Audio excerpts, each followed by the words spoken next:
Acompañamiento a la sistematización en proceso. Pistas para los acompañantes. A continuación, presentaremos las condiciones previas a la sistematización que deben conocer los acompañantes. Bueno, si estamos hablando de la articulación entre los equipos de calidad, de sistematización y el colectivo, y cuando hablamos del colectivo, nos vamos dando cuenta que ese colectivo es el resto de los educadores del centro educativo, ¿verdad? Es importante que haya un proceso de reflexión en conjunto entre ambos equipos sobre la línea de mejora, y esto le corresponde estar alerta o atento a esto al acompañante. Debe estar alerta a que ambos equipos se articulen y que las reflexiones que hacen ambos no solamente se queden como en los equipos, sino que fluyan hacia el resto del centro educativo. Y en esta misma línea, cuando María Cristina hablaba de los diferentes equipos, la articulación de los diferentes equipos, en las visitas a los países nos hemos encontrado en muchas ocasiones que el equipo de calidad, el equipo de sistematización y el equipo directivo son las mismas personas. Entonces el planteamiento que yo hago aquí a los acompañantes es que es muy importante que busquemos que se amplíe la participación de las diferentes personas en las instituciones, que sean personas diferentes las que forman estos equipos, y más bien que haya eso que dice María Cristina, una articulación para que no vayan cada uno por su lado. Pero cuando se plantea que son las mismas personas, y es una realidad que la he encontrado en repetidas ocasiones, pues es muy difícil que lo que se hace, el centro educativo se sienta parte del proceso que se vive, puesto que es un tema entonces mucho más de un equipo directivo o en últimas de algunas pocas personas que entraron a hacer todo en el proceso. Entonces yo diría que ahí en las condiciones previas es importante que ampliemos esa participación, y eso es un tema que los acompañantes pues podemos ayudar muchísimo. Lo otro elemento importante es que en la medida que vamos reflexionando, en la medida que vamos implementando y reflexionando nuestro hacer, nos vamos dando cuenta que es necesario hacer ajustes y actualizaciones a los planes de mejora y a los POA. Y estos ajustes y estos ajustes al POA y a los planes de mejora tienen que hacerse visibles también en el proceso de sistematización. Pero esto implica también que un acompañante debe estar al tanto, debe estar alerta para descubrir si estos cambios que se han ido implementando se están haciendo visibles o se están tomando en cuenta cuando estamos haciendo nuestra sistematización. Efectivamente, en la medida que vamos reflexionando sobre lo que va pasando en nuestra acción y vamos encontrando que es necesario realizar acciones nuevas, pues inmediatamente hay que ajustar el POA. No sé por qué se filtró una información que no era tan cierta, que los POAs y los planes de mejora quedaron hechos y no se les podía hacer cambios. Y entonces en algunos países empiezan a no hacer, ya quedó eso así quieto y no lo cambian. Y entonces yo quiero recordar aquí que no, en la revista de planificación, que es la número 4, hemos hablado, me parece que en la página 6, cuando se habla de las características del plan de mejora y del POA, se dice que son lo suficientemente flexibles y dinámicos como para que en la medida que vayamos encontrando caminos diferentes lo vayamos transformando. Eso no es necesario que se quede quieto, porque ese no es un tema que nos permitiría crecer. Muchas gracias. Que es posible que sobre todo en este espacio de tiempo durante el 2015, que tenemos un momento muy fuerte del proceso de sistematización, en donde nos jugamos todo lo que es la sistematización, pues entonces podamos como fortalecer el equipo. Sincronía entre implementación y sistematización. Como muy bien lo decía María Cristina, la tercera y cuarta fase del sistema se unen en este espacio, en este momento en el que nos encontramos, y a la vez que estamos implementando, estamos sistematizando. Pero la implementación se hace de todo el plan de mejora y la sistematización se hace de una parte de ese plan de mejora, de la línea que escogimos o de la partecita. Y no se nos puede olvidar que hay que seguir implementando, que es otra realidad con la que nos hemos encontrado en los centros, que se han focalizado hacia la sistematización, hacia la línea que están sistematizando y se han olvidado que tenemos todo un plan de mejora que se está implementando. Es un ejercicio difícil de mantener, por eso tiene que ser distinto el equipo de calidad y el equipo de sistematización, para que el de sistematización sí se focalice en ese pedacito que se está sistematizando y el de calidad continúe con su proceso de todo el plan de mejora. No es tanto una pregunta, sino más bien una reafirmación desde un poco la experiencia que estamos teniendo en Zulia, en Venezuela. Ciertamente yo creo que hay que tener claro que se acompaña una sistematización en proceso, no una sistematización retrospectiva o prospectiva. Entonces eso de verdad que implica asumir que estamos comprometidos a acompañar en paralelo un poco lo que planteaba María Cristina, el saber lo que el centro va viviendo, los saberes que va construyendo, los avances que va experimentando, pero también esos cambios, esas dudas, esos retrocesos y redimensiones en el desarrollo de sus planes de mejora, de sus POA.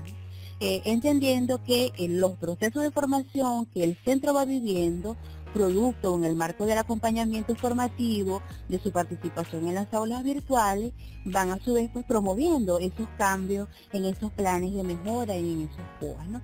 Por eso yo de verdad sí creo que, y comparto totalmente con María Cristina, esa necesidad de que acompañemos esa sincronía entre el proceso de implementación, la fase de implementación del plan, pues, de la planificación y la implementación, y el de sistematización. Y yo no lo miraría solo de cara a este punto, es decir, de estas dos fases, sino también esa sincronía, ese trabajo unificado, no solo con los equipos de calidad y el equipo de sistematización que estamos intentando que en los centros exista, sino también con el equipo de contexto.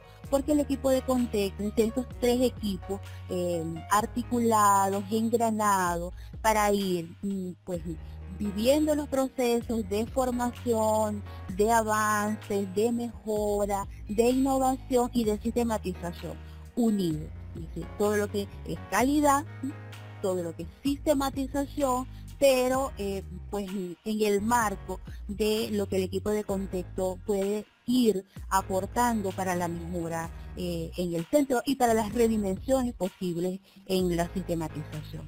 Ok, entonces ahora vamos un poquito a trabajar. Estas son unas pequeñas pistas para que los equipos de sistematización y acompañantes trabajen los textos.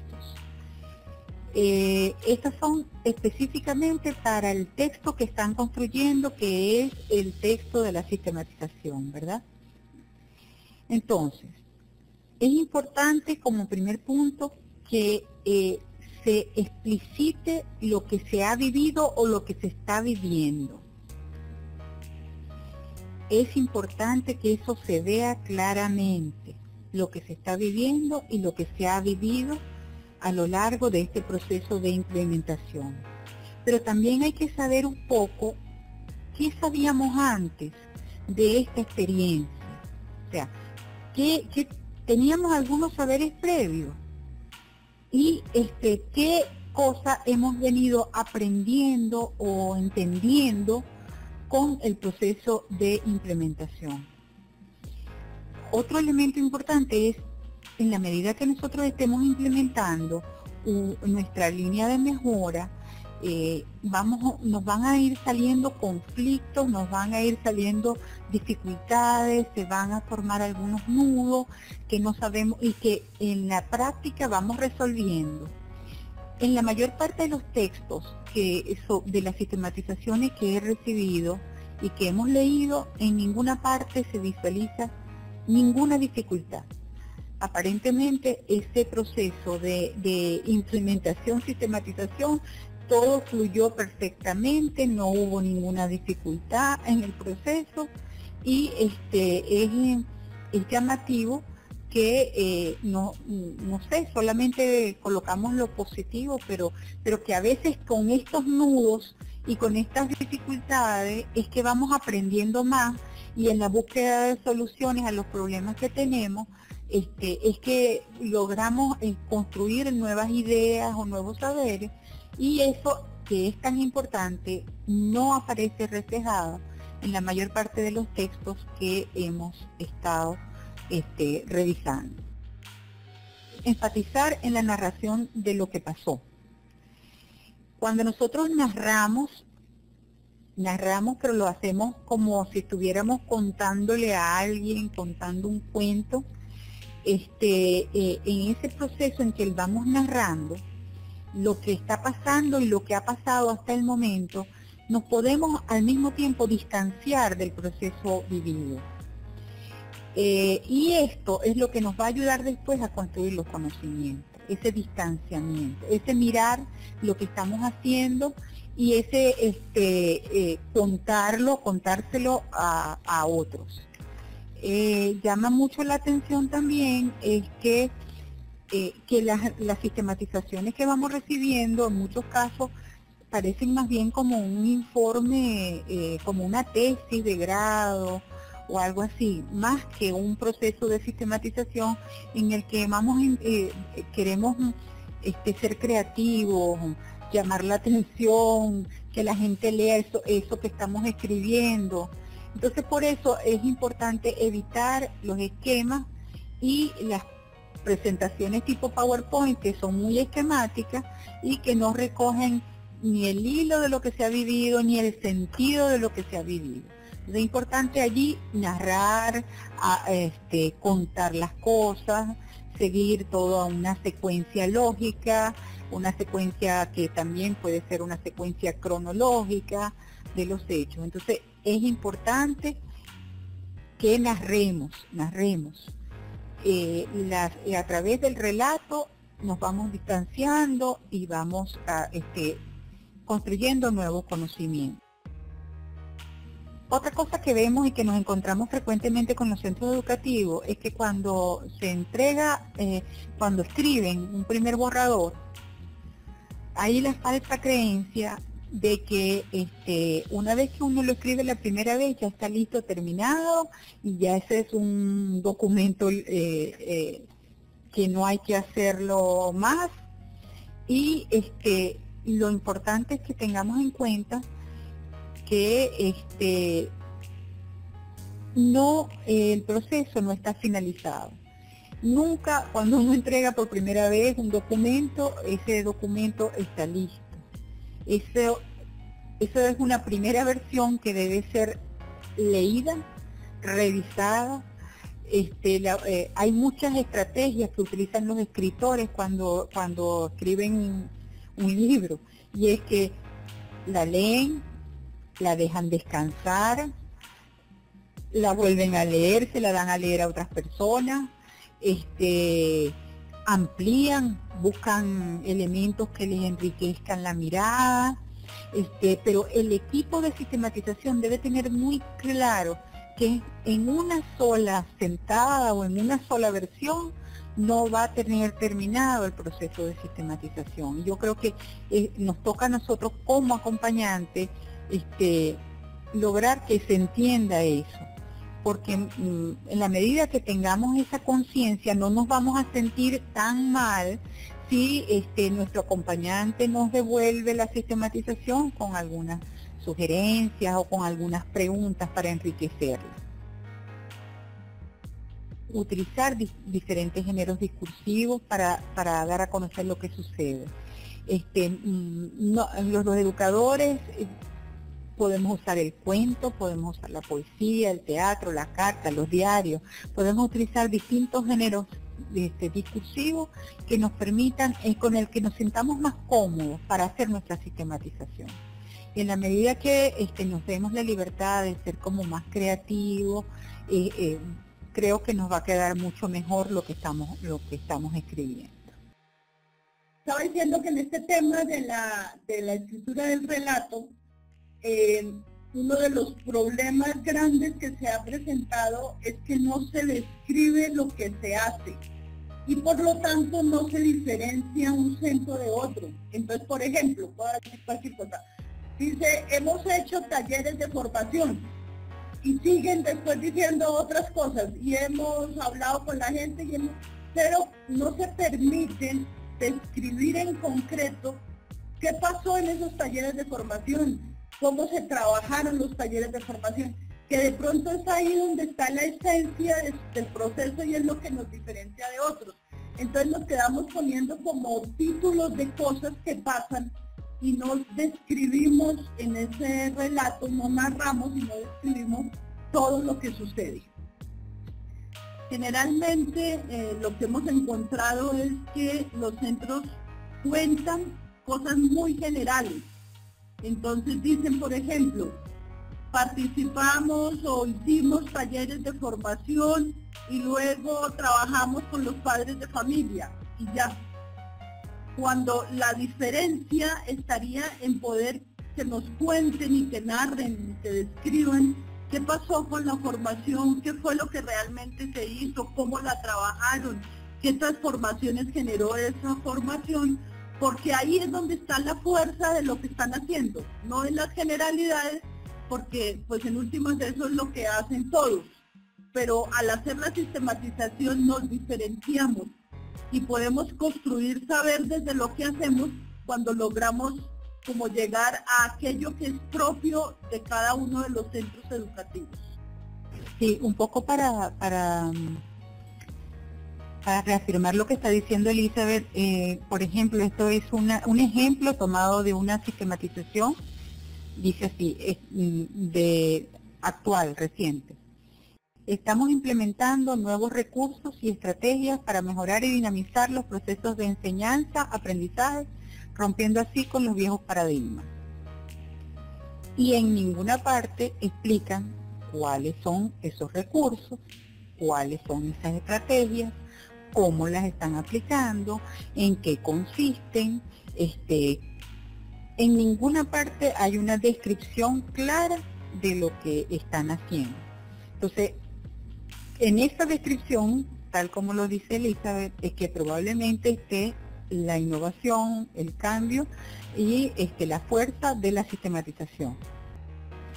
Esto lo hemos venido diciendo y lo queremos reiterar. El título debe ser coherente con la línea y debe ser un título atrayente. Un título que provoque leer, que den ganas de leer, de saber más sobre de qué se trata eso. Es importante que sea coherente, pero que sea atrayente. No hay normas como en las tesis o los trabajos de grado que tiene que tener un número determinado de palabras o de caracteres, pero sí debe ser un título que tenga relación con la temática que estamos trabajando o que estamos narrando. Es importante que cuando escribamos el relato debe tener una situación inicial. Esa situación inicial era los problemas que detectamos, ¿verdad? Y ya la hemos descrito cuando hicimos este primer avance, que pusimos allí cuál fue la contextualización, o sea, contextualizamos y problematizamos. Esa puede ser el punto de partida, la situación inicial. Y luego va a tener toda una narración con una secuencia, pero debe tener un nudo. Y ese nudo es como ese problema o esa situación problemática que queríamos ir resolviendo. Y al final debe haber un desenlace en el cual nosotros vamos a decir qué fue lo que aprendimos, cuáles fueron esos elementos positivos, qué cambios se dieron, qué innovaciones hay. Entonces, todos son los elementos que van a conformar un relato. Debe ser claro, debe ser entretenido, que atrape al lector para que lo lea hasta el final. O sea, El relato nos deben dar ganas de leerlo, no un relato que cuando ya vamos por la primera página decimos, Dios mío, ¿cuántas páginas más faltan? O sea, y en la medida que nosotros nos demos la libertad de ser creativos, de utilizar otros géneros literarios, probablemente esos relatos van a ser más entretenidos y nos van a permitir recordarlos mejor y sacar nuestras propias conclusiones. El relato debe tener una secuencia cronológica, debe ir qué pasó primero, qué pasó después, y debe tener esa secuencia, y debemos respetar esa secuencia. A veces simplemente parece que fuera como un listado de actividades y no un relato con una hilación que nos permita ir viendo los cambios que fueron ocurriendo a lo largo del proceso. Otro elemento que es que el eje temático debe explicitarse, debe estar visible y debe ser como el elemento que nos permita ir reflexionando sobre lo que vamos haciendo y debe ser como el hilo conductor a lo largo de todo ese relato. En la medida que tengamos claro ese eje temático, que en la medida que lo tengamos bien claro, nosotros vamos a ir haciendo un relato que tenga sentido, que tenga un mayor significado. Debe describir el proceso de transformación que se está viviendo. No es suficiente, esto ya creo que lo dijimos anteriormente, cuando no es suficiente enunciar las acciones, sino también los efectos que han tenido. Es decir, no basta con decir que hicimos unas estrategias, sino explicar para qué sirvieron esas estrategias, en qué consistieron esas estrategias, para qué sirvieron esas estrategias, qué cambios se dieron a raíz de la implementación de esas estrategias. Entonces debe describir el proceso de transformación que se está viviendo. Si implementamos las estrategias y las cosas siguieron iguales al final, pues allí no hubo ningún cambio, ningún avance, ninguna transformación. También creo que esto lo hemos venido diciendo y lo hemos dicho en todos los encuentros, y es que debe incluir varias voces. Por supuesto está quien narra, pero tenemos que escuchar esas voces de otros educadores, de los padres y representantes, de los alumnos, del equipo directivo, o sea, y eso lo podemos incluir en nuestro relato a través de testimonios, y los testimonios los vamos a ir sacando de esos registros, de esas entrevistas, de eso que tenemos, ¿verdad? Entonces, en ese relato se deben escuchar las voces de los otros, y para eso es importante tener un buen archivo de sistematización en el cual tengamos las fuentes de información. ¿Por qué le damos tanta importancia al relato? Es cierto que al final de la sistematización no queda el relato, queda otra cosa más, que es lo que quizás que es el próximo capítulo de la novela, pero que el relato es la base, es la materia prima sobre lo cual vamos a hacer después cosas. Entonces, por eso hay que detenerse mucho en el relato, en el cuento, en lo que ha pasado. Hicimos un taller, ¿cómo fue ese taller? ¿Quiénes participaron en el taller? ¿Qué estrategias utilizamos? ¿Qué nos quedó de ese taller? Eso va a ser un cuento largo, un cuento como de mucha cosa. Y eso es importante. O sea, yo sí creo que ustedes entiendan que el punto de partida de la sistematización es el relato. Luego ese relato es como tenemos una masa, de esa masa que tenemos que luego amasarla poco a poco. Ese amasado se va a hacer posteriormente. Pero no olvidemos que la materia prima de la sistematización es echar el cuento, el relato. Aunque sepamos que luego lo vamos a estructurar, a organizar, a ordenar, pero no perdamos la oportunidad de recoger el relato. En la parte del relato se va contando, se va narrando la experiencia que se ha identificado como innovadora, como experiencia que se quiera compartir. Pero dentro del proceso del relato, ¿en qué momento empieza la parte de la problematización de su práctica? Y esa confrontación entre su reflexión práctica con el contraste con los marcos teóricos o los marcos referenciales. Yo insisto mucho en que eso tiene que ser un segundo momento, porque en la misma manera que cuando tú vas, por eso decía que esta es como la masa, a este relato luego, acuérdate que viene todo el proceso de categorización y de estructuración de lo que venimos haciendo, pero hay que tener claridad que tiene que ser una vez que tengamos eso como recogido. Es como cuando tú echas un cuento y después que te has hecho cuenta empiezas a preguntarte sobre lo que sucedió. Y yo siempre digo eso, a veces alguien te pregunta, ¿y qué pasó? Y tú siempre dices, bueno, es que me fue muy mal, pero ¿qué pasó? Ese qué pasó tiene que estar muy, muy claro. A veces nos anticipamos a hacer una problematización, un contraste, sin haber recogido todo lo que la práctica nos indica. Entonces, yo no niego ese momento, que es lo que tú llamas la problematización y la contrastación, pero esa problematización y contrastación tiene que ser a partir de algo que ha sucedido, de algo que está sucediendo y que tenemos que tener bien puestas las pilas porque no es algo que no ha terminado, como dice Engriluz, algo que está en proceso. Entonces tenemos que ir viendo cómo se recoge. A veces son actas de diferentes acciones que se han ejecutado, pero como decía Elizabeth, a veces tenemos un taller muy bueno, decimos hicimos un taller que nos dio muchas cosas, pero ¿en qué consistió el taller? ¿Cuáles son las estrategias que utilizamos en el taller que más tarde nos parecerá que las podemos replicar o que son novedosas? A veces dejamos implícitas muchas cosas. Entonces yo sí creo que el momento de la problematización y la contrastación es un momento luego que tengamos la masa de lo que hemos recogido, el suceso como los sucesos como tales. Esa es una cosa, y entonces como acompañantes tenemos que generar reflexión para que se dé la problematización.